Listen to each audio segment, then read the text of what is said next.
সুপ্রভাত। ইনফোলিপের বাণী ও কথা এই পর্বে স্বাগত জানাই আপনাদের।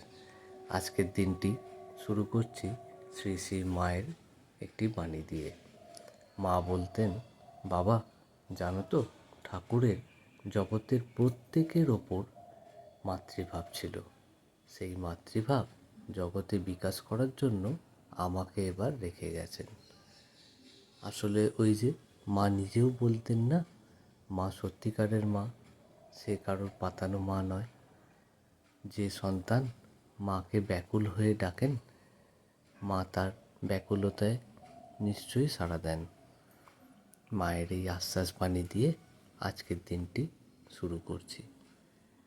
ঠাকুর ও শ্রী শ্রী মায়ের আশীর্বাদে আপনাদের দিনটি খুবই সুফল ও সফল হোক, এই প্রার্থনা করি ঠাকুর ও মায়ের কাছে। আমাদের এই প্রচেষ্টা যদি আপনাদের ভালো লেগে থাকে, আমাদের চ্যানেলটিকে একটু সাবস্ক্রাইব করে আমাদের পাশে থাকবেন। ধন্যবাদ সবাইকে। নমস্কার।